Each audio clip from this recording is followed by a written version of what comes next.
Hey, what's up guys? Sir Emanon here, and welcome to another duel commentary on the channel today. This time it's going to be the second round of the 3v3 LCS that took place this past weekend.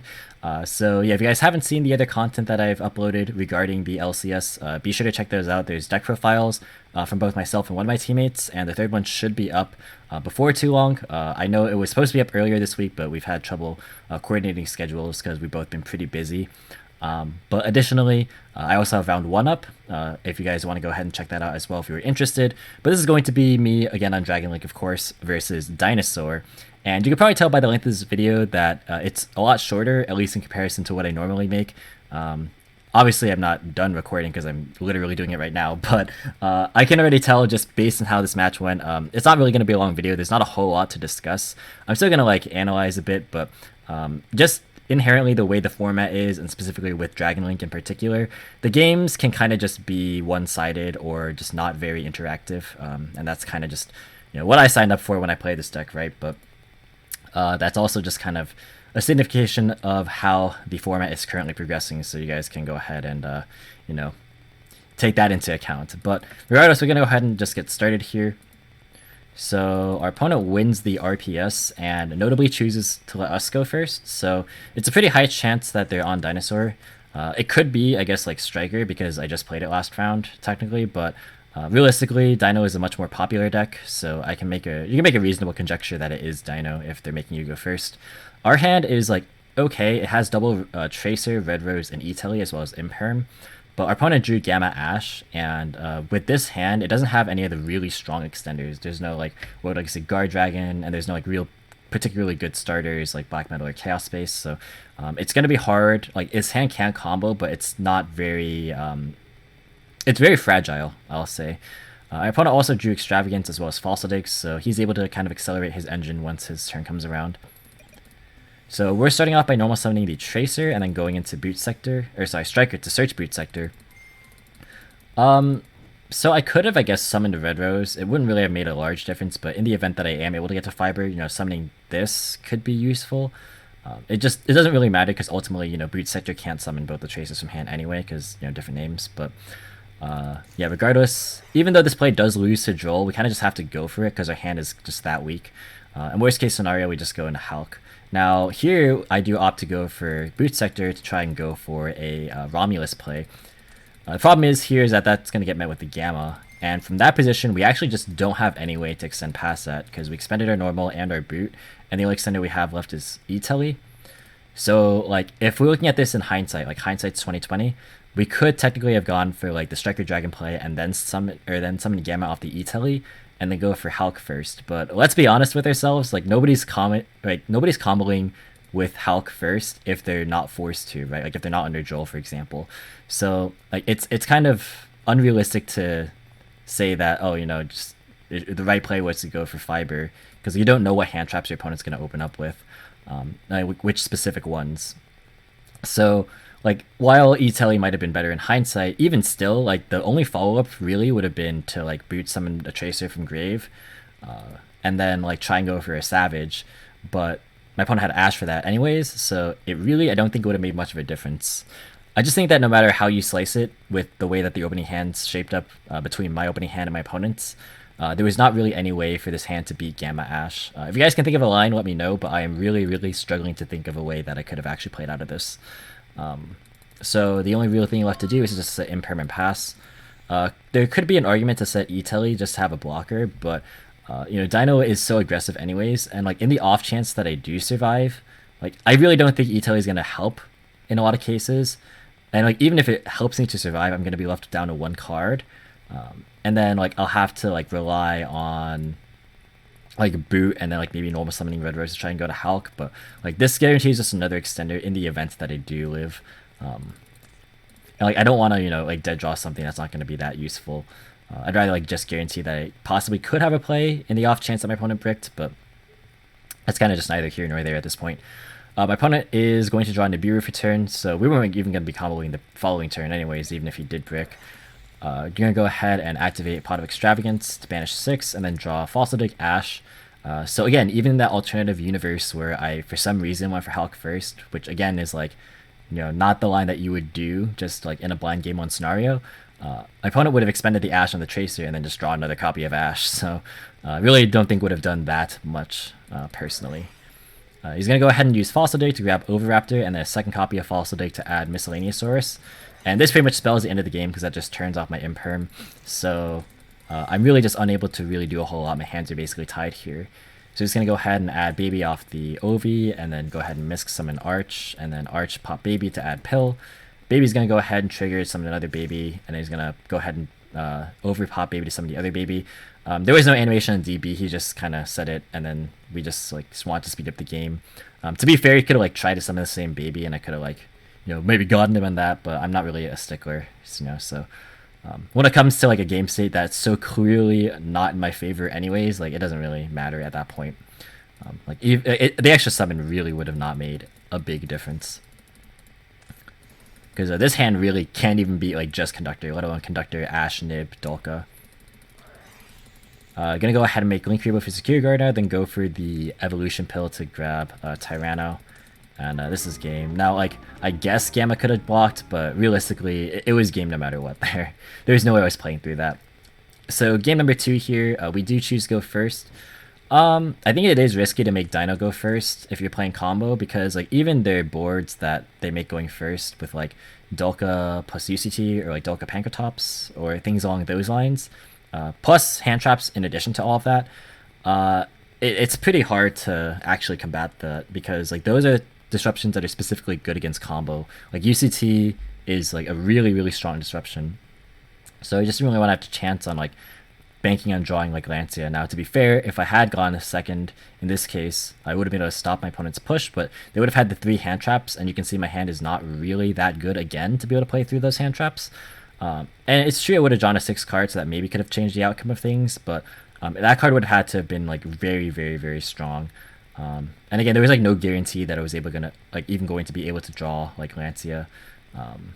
So I decided the better players just try and go first, and then hope that I can just open a little bit better or be able to be more resilient in my comboing. But this is again not the type of hand that is able to really easily play through specifically Nib plus 2 other hand traps.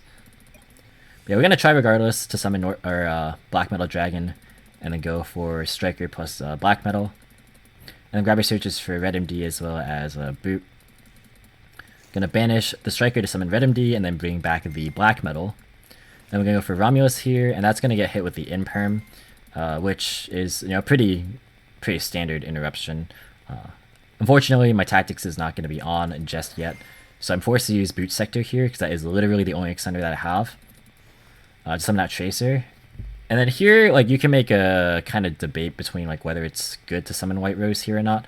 I chose to do it just because I wanted to have all the extenders on the board. I didn't want to miss a window to be able to summon this, because this might be the only chance to have a Dragon Tuner on the field.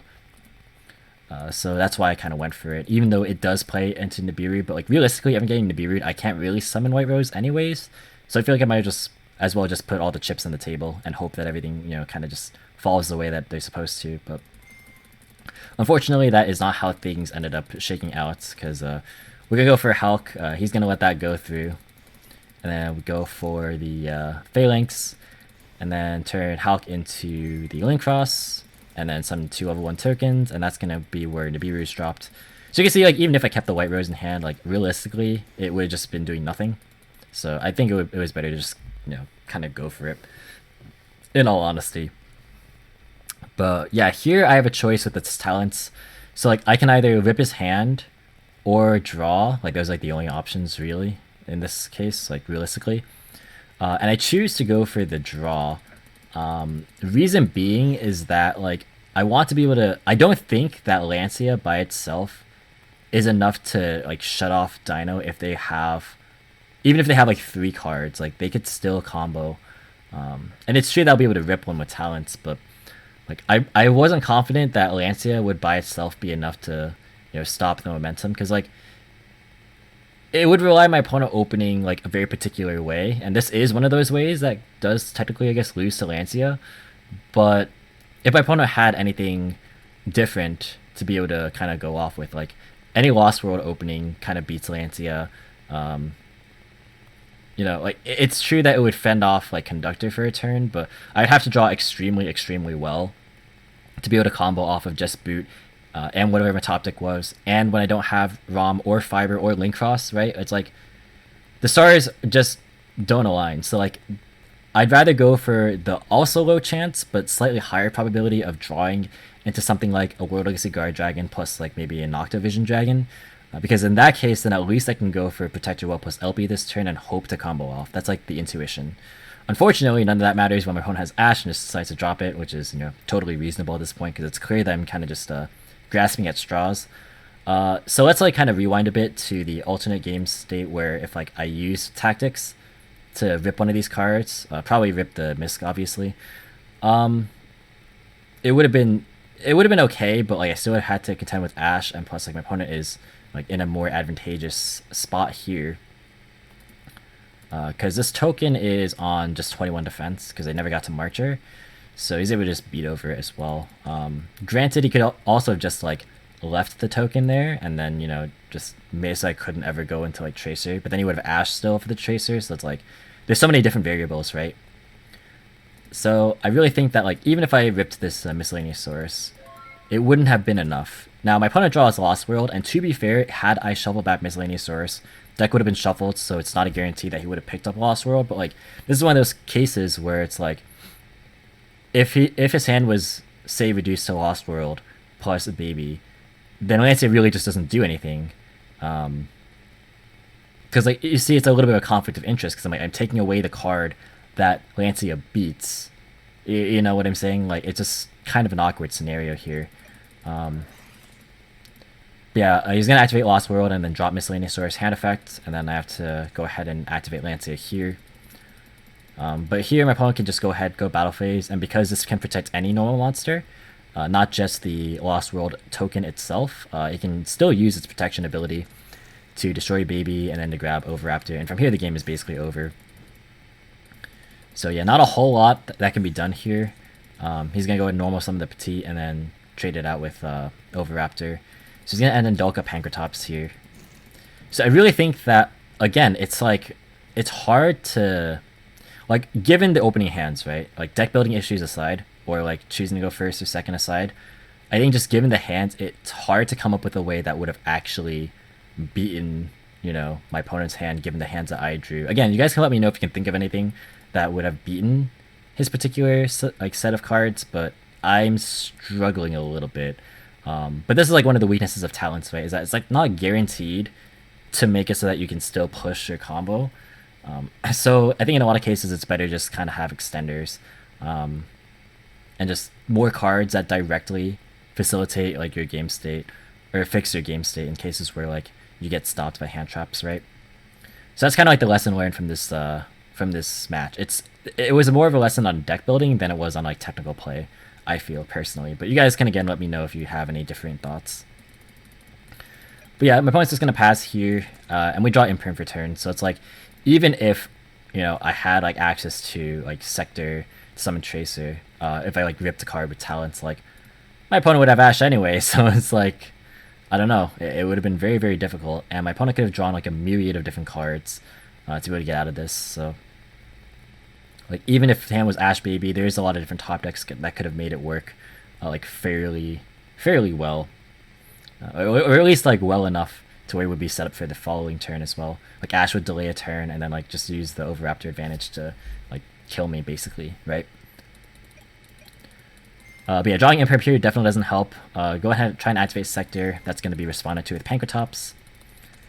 And then set Imperm and pass. And basically that's the end of the game. Well, it was already the end of the game as soon as turn 1 happened. My opponent kind of takes this turn a little bit slowly. Like, probably just because like the Miscellaneous is underneath Vidolka. Which, yeah, I guess is like fair enough. But yeah, like no matter how you slice it, like I'm not beating Dino with a singular Imperm.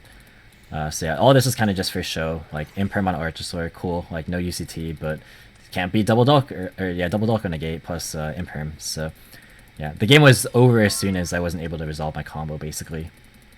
And then draw Quick Launch. Just like yeah, I can like try and go for a Hail Mary, like Striker Recharger because I have Red MD engraved. But yeah, definitely not going to be happening, and that is the end of the match. So I really do not know how I could have played that differently, just given the hands that I drew, right? But I think the lesson to be taken away, again, is the deck building process. Like, the deck build could have been better suited to just play straight up, like, through hand traps instead of, like, trying to play for various different scenarios where, like, where the Rose Dragons, for example, would come up, or like where talents could maybe be useful. But like in cases where your opponent just drops multiple hand traps on you, you have to have ways to kind of just stop that. So yeah, I think this is more of an error in deck building than it was in technical play. But if you guys can, again, like I would be curious to see if you guys can think of any lines that would beat his hand traps, because like I'm very much struggling at this department. So I would love to hear if you guys have any suggestions or just lines of play that would have maybe altered the state of the game. But that's going to be it for this video, guys. I know it's not like a very great commentary, and ended up being like 16, 17 minutes anyways, but you know how it is. I talk a lot, even in a Swift 2.0 where I couldn't really do anything. There's still stuff to unpack. But that's going to be it for this video, guys. Thank you so much for watching. Hope you all enjoyed. If you guys did, be sure to leave a like as well as any thoughts or feedback in the comment section down below. Feel free to subscribe for more informative and competitive viewer content. If you want to, you can follow me on Discord, Twitter, or Twitch. All the links in the description as always. And once again, thank you so much for watching, and until next time, I'll catch you in the next video. See you guys!